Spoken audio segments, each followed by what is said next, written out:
माने देखिए, संविधान सभा की जो पहली बैठक हुई थी उसके लगभग कितने साल हो गए? 75 ईयर्स हुआ। हाँ, ये बहुत इम्पोर्टेंट है और आने वाला परीक्षा में आपके लिए और ज़्यादा इम्पोर्टेंट हो सकता है। निश्चित रूप से पूछा जाएगा, खासकर यूपीएससी में तो इस तरह का क्वेश्चन पूछा ही जाता है। ये जेपीएससी भी थोड़ा सुधर जाएगा तो ये भी थोड़ा स्टैंडर्ड बनाएगा। ठीक है, तो ये आप क्लियर कर लीजिए, लिख लिए ना। देखिए, संविधान सभा में भारत के अलग अलग हिस्सों, भिन्न भिन्न पृष्ठभूमियों, लिखिए, भिन्न भिन्न पृष्ठभूमियों और यहाँ तक कि अलग अलग विचारधाराओं के प्रतिष्ठित व्यक्ति कोमा दे दीजिए, भारत के लोगों के लिए एक उपयुक्त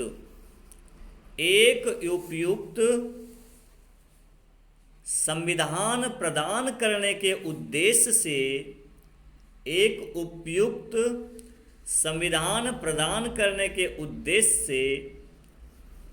एक साथ एकत्र हुए थे।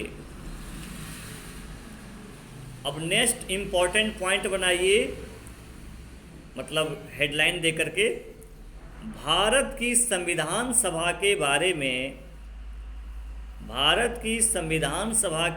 में महत्वपूर्ण तथ्य,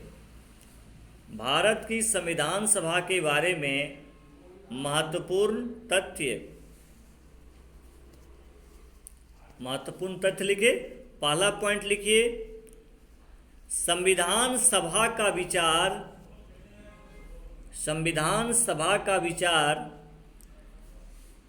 कॉमा, पहली बार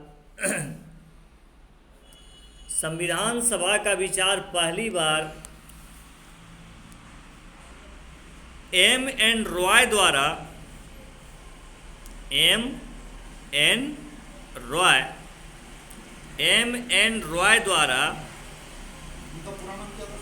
माधवेंद्र नाथ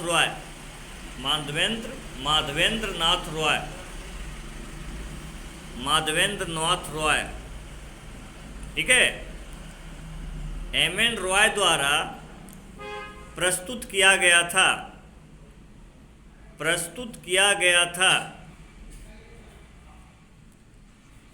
दूसरा पॉइंट लिखो, वर्ष 1935 में भारतीय राष्ट्रीय कांग्रेस द्वारा पहली बार आधिकारिक तौर पर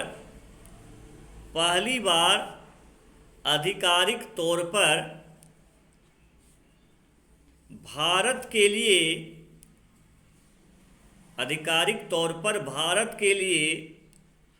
एक संविधान बनाने हेतु एक संविधान सभा की मांग की गई थी। तीसरा महत्वपूर्ण पॉइंट लिखिए, मांग की गई थी। तीसरा महत्वपूर्ण पॉइंट लिखिए, वर्ष 1938 में जवाहरलाल नेहरू ने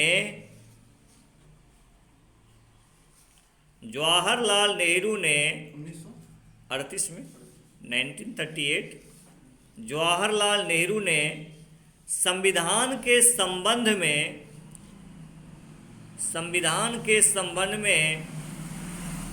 जोरदार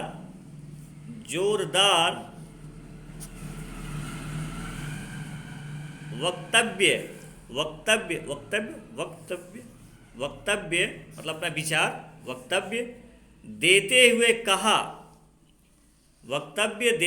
कहा, इन्वर्टेड कॉमा में लिखिएगा, सिंगल इन्वर्टेड कॉमा में लिखिए, स्वतंत्र भारत का संविधान, स्वतंत्र भारत का संविधान बिना किसी बाह्य हस्तक्षेप के, स्वतंत्र भारत का संविधान बिना किसी बाह्य हस्तक्षेप के, कौमा वयस्क मताधिकार के, वयस्क मताधिकार के आधार पर निर्वाचित एक संविधान सभा द्वारा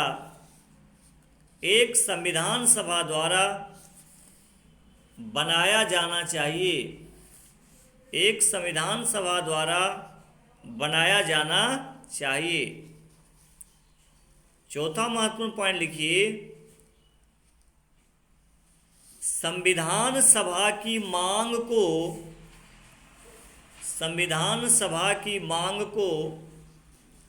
पहली बार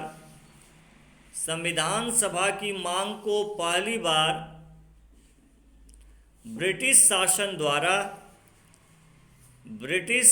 द्वारा 1940 के अगस्त प्रस्ताव के माध्यम से स्वीकार किया गया था।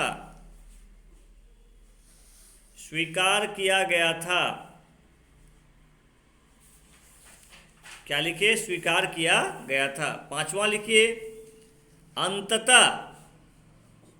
अंततः कैबिनेट मिशन योजना, उसको इन्वर्टेड कॉमा में बढ़ा से लिखिएगा, हाँ, सिंगल इन्वर्टेड कॉमा में, ताकि आपको दिमाग में रहे। कैबिनेट मिशन योजना के प्रावधानों के तहत, कैबिनेट मिशन योजना के प्रावधानों के तहत वर्ष 1946 में एक संविधान सभा गठित की गई। अब नेक्स्ट हेडलाइन दीजिए, संविधान सभा से संबंधित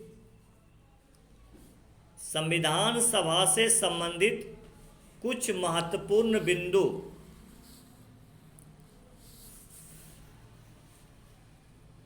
संविधान सभा से संबंधित कुछ महत्वपूर्ण बिंदु, यानी इंपॉर्टेंट पॉइंट, ठीक है ना मोहित मोदक, ठीक है ना मोहित, ठीक है। ये सब क्या होता है देखो मैं बताता हूँ। ये आपको डाटा पूछ देगा कि संविधान सभा में कितने सदस्य थे, पूछता है कि नहीं? निश्चित रूप से पूछता है। लिखिए पहला पॉइंट, संविधान सभा में कुल सदस्य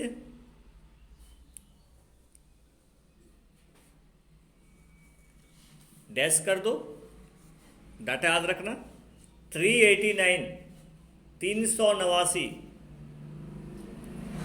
दूसरा पॉइंट लिखो, ब्रिटिश भारत के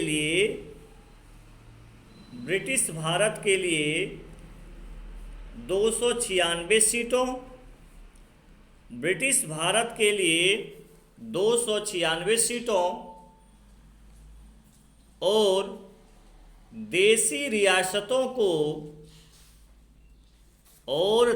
रियासतों को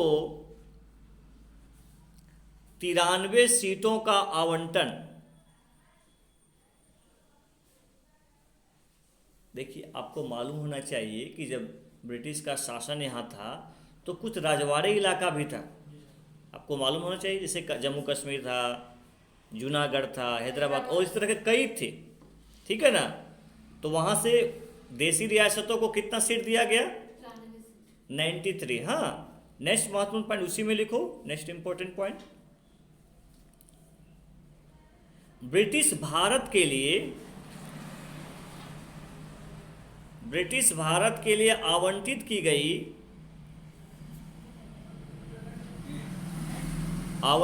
गई 296 सीटों में से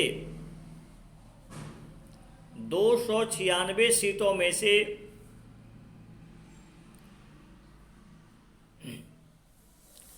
292 सदस्यों का चयन 292 सदस्यों का चयन गवर्नर शासित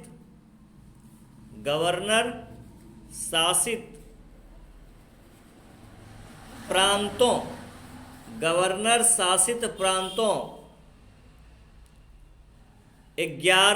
प्रांतों में से 11 प्रांतों में से और लिखिए और 4 सदस्यों का चयन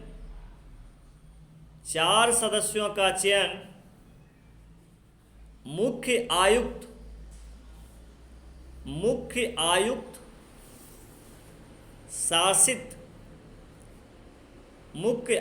शासित प्रांतों से किया जाना था।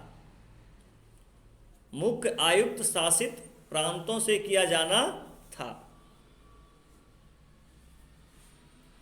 नेक्स्ट इंपॉर्टेंट पॉइंट इसी में लिखो। प्रत्येक ब्रिटिश प्रांतों को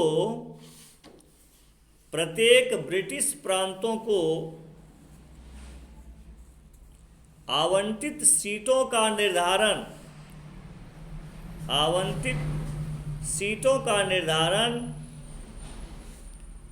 तीन प्रमुख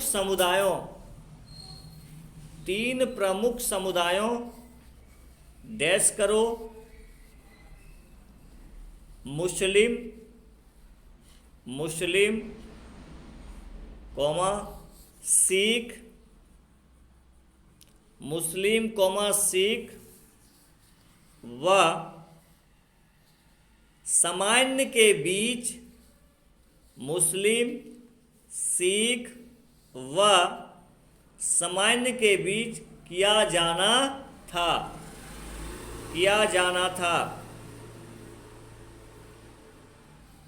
नेक्स्ट पॉइंट लिखो। प्रत्येक समुदाय के प्रतिनिधियों का चुनाव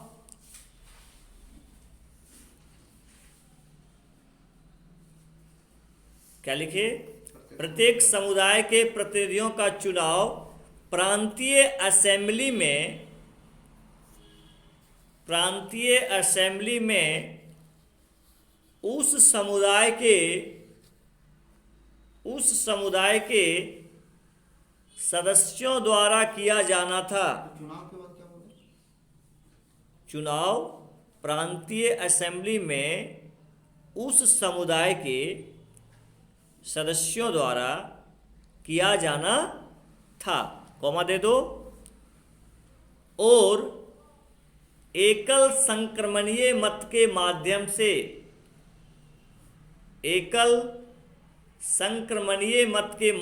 से समानुपातिक तरीके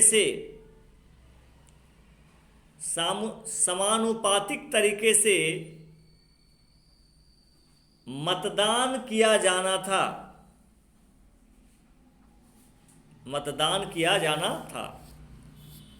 एक लास्ट पॉइंट इस पॉइंट में लिखना। देशी रियासतों के प्रतिनिधियों का चयन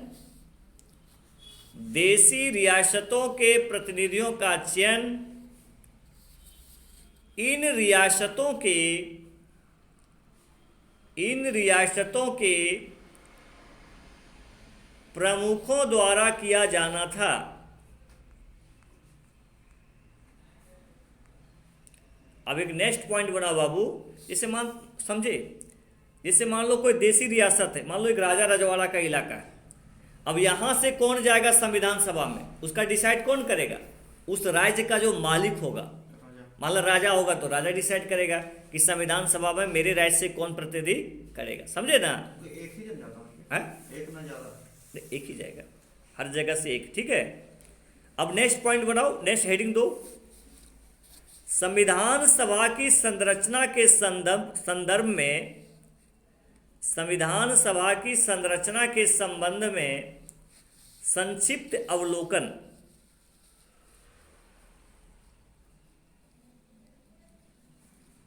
पहला पॉइंट बनाओ, ये सब बहुत इंपॉर्टेंट है, ये सब तर्क टाइप का पूछा जाता है। ठीक है ना? तो जब तक आप समझिएगा तो गलत कर दीजिएगा। पहला लिखिए, संविधान सभा आंशिक रूप से निर्वाचित,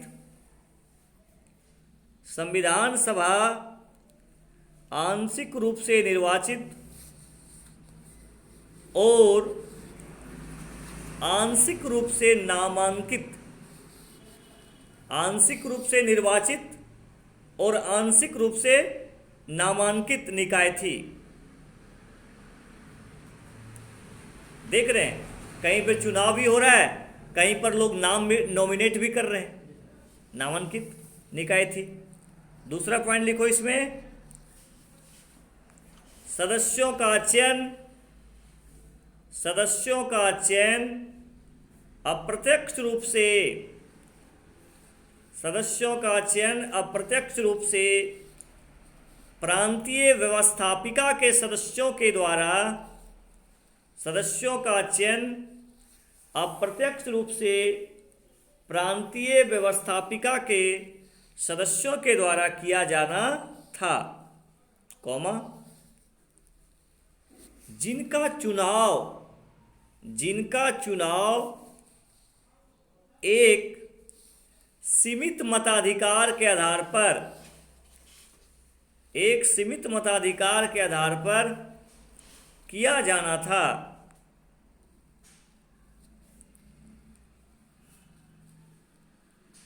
नेक्स्ट पॉइंट इसी में लिखिए, किया जाना था, हो गया, किया जाना था। नेक्स्ट पॉइंट लिखिए, यद्यपि संविधान सभा का चुनाव, यद्यपि संविधान सभा का चुनाव भारत के वयस्क मतदाताओं द्वारा प्रत्यक्ष रूप से नहीं हुआ था, यानी जनता डिसाइड नहीं की थी, स्वाभाविक समझ लीजिए, जनता डिसाइड नहीं की थी कौन जाएगा मेरा संविधान सभा में, ठीक है ना, प्रत्यक्ष रूप से नहीं हुआ था, कॉमा दे दो, तथापि इसमें समाज के सभी वर्गों के, समाज के सभी वर्गों के प्रतिनिधि शामिल थे। नेक्स्ट पॉइंट इसी में लिखना। आपको कोई पूछ देगा, बताइए संविधान सभा की जो पहली बैठक हुई थी उसमें मुस्लिम लीग भाग लिया था? नहीं लिया था। तो आप जानिएगा तब ना, आपको लगेगा भाई उसमें तो भारत आज़ाद नहीं हुआ, तो मुस्लिम लीग भी भाग लिया होगा, लेकिन प्रथम जो हाँ, तो हाँ लिख लो इसमें, संविधान सभा की पहली बैठक में, संविधान सभा की पहली बैठक में मुस्लिम लीग ने भाग नहीं लिया। ठीक है बाबू, मुस्लिम लीग ने भाग नहीं लिया।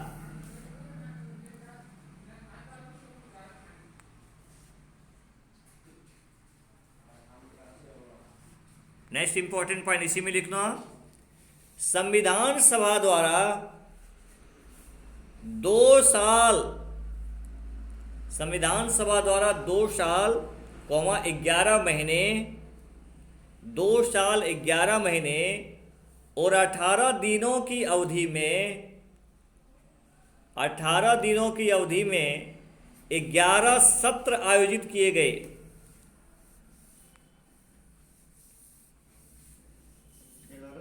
ग्यारह सत्र आयोजित किए गए।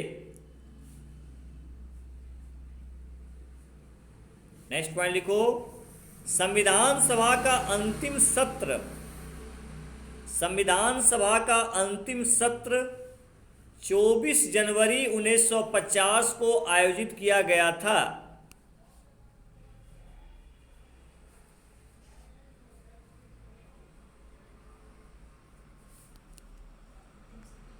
ठीक है, हाँ, तो पैराग्राफ चेंज कर दो, पर क्योंकि एक डाटा अभी ऐसा लिखाएंगे जो इस बार जेपीएससी में पूछा गया था, तो आप बढ़िया से नहीं पढ़िएगा तो गलत करिएगा। पैराग्राफ 24 जनवरी 1950 लागू कब हुआ था? 26 जनवरी को ना। 2 दिन पहले। हाँ, लेकिन एक चीज़ आप ध्यान रखिएगा, 26 जनवरी 1949 को हमारा संविधान पूरी तरह से बनकर तैयार हो गया था, समझे ना। इसीलिए तो 26 नौ क्या चीज को, नवंबर को, 26 नवंबर को हम लोग विधि दिवस मनाते हैं। क्या मनाते हैं? विधि दिवस मनाते हैं। लागू नहीं हुआ था, लेकिन हमारा संविधान पूरी तरह से बनकर तैयार हो गया था। समझ गए ना? कुछ प्रावधान लागू हाँ, हो गए थे। तो इसलिए इसको याद रखना है। तो पैराग्राफ चेंज कर दो, लिखो संविधान सभा द्वारा नई विधायिका के गठन होने तक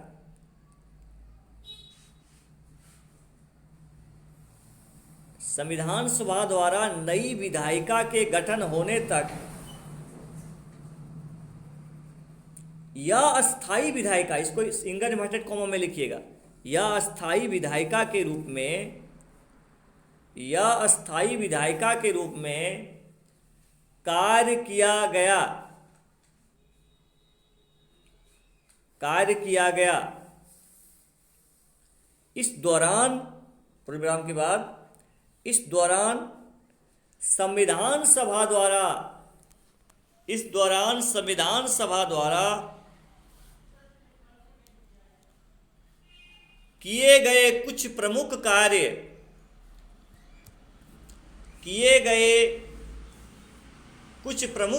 इस प्रकार थे। किए गए कुछ प्रमुख कार्य, यानी उस पीरियड में क्या क्या काम हुआ था, ठीक है, इस प्रकार थे। पहला लिखिए, मई 1949 में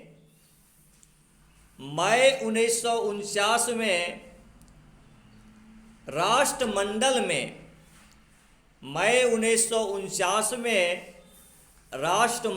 में भारत की सदस्यता का सत्यापन,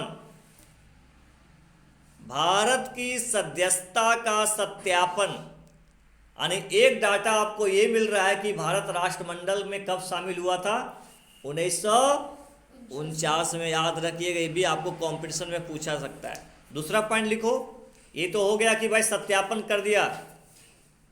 दूसरा पॉइंट लिखिए, इसने 22 जुलाई 1947 को, एक क्वेश्चन जेपीएससी में आया था, लिखो, इसी बार का जेपीएससी में इस क्वेश्चन को आया था, पूछा गया था, अभी जो मैं बता रहा, लिखो, इसने 22 जुलाई 1947 को राष्ट्रीय ध्वज को अपनाया।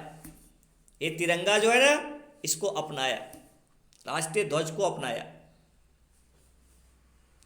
तीसरा लिखो, इसने 24 जनवरी 1950 को, इसने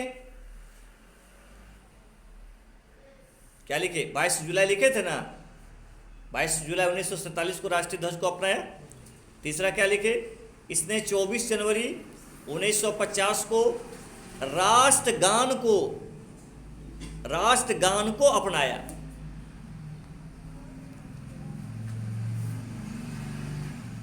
चौथा लिखो, 24 जनवरी 1950 को राष्ट्रीय गीत को अपनाया।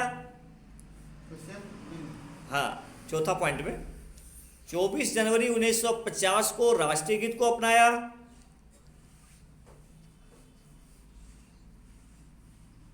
पांचवा लिखिए, 24 जनवरी 1950 को भारत के पहले, बहुत बहुत इंपॉर्टेंट, इसको वीवीआई कर दीजिए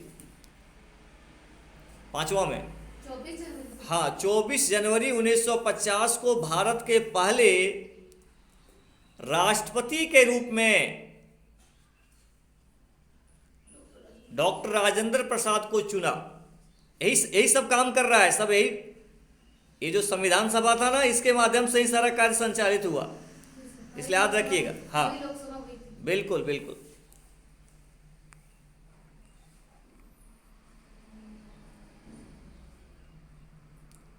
पांचवा हो गया ना, 24 जनवरी 1950 को भारत के पहले राष्ट्रपति के रूप में डॉक्टर राजेंद्र प्रसाद को चुना। ठीक है बाबू। अब क्या है देखो, संविधान सभा की, आप तो पॉलिटी में पढ़ते हो, अरे भैया आप पॉलिटी में पढ़ते हो तो आपके लिए तो रामबाण है ये सब चीज़। रामबाण सीधा वार करोगे, क्योंकि सब पूछता है तुम्हारा। मैं देखा है इस बार सेमेस्टर 4 का परीक्षा में सारा कुछ आर्टिकल से ये सब पूछा गया था, इंडियन कॉन्स्टिट्यूशन से। तो आपके लिए क्या है, रामबाण है। और जो कंपटीशन तैयारी करेंगे जेपीएससी, यूपीएससी और पीसीएस, उसके लिए तो ये क्या है, ये तुम्हारा संजीवनी बूटी है। क्या है ये, संजीवनी बूटी। अब क्या है, संविधान सभा की आलोचना करता है, तो आलोचना करता हो तो कुछ तो तर्क देगा ना भाई, क्यों इसकी आलोचना करता है। तो आप ऐसा पॉइंट बनाओ, यही लास्ट आज का क्लास का लास्ट चीज, ठीक है। लिखिए, संविधान सभा की आलोचना डैश। क्यों करते हैं संविधान सभा की आलोचना?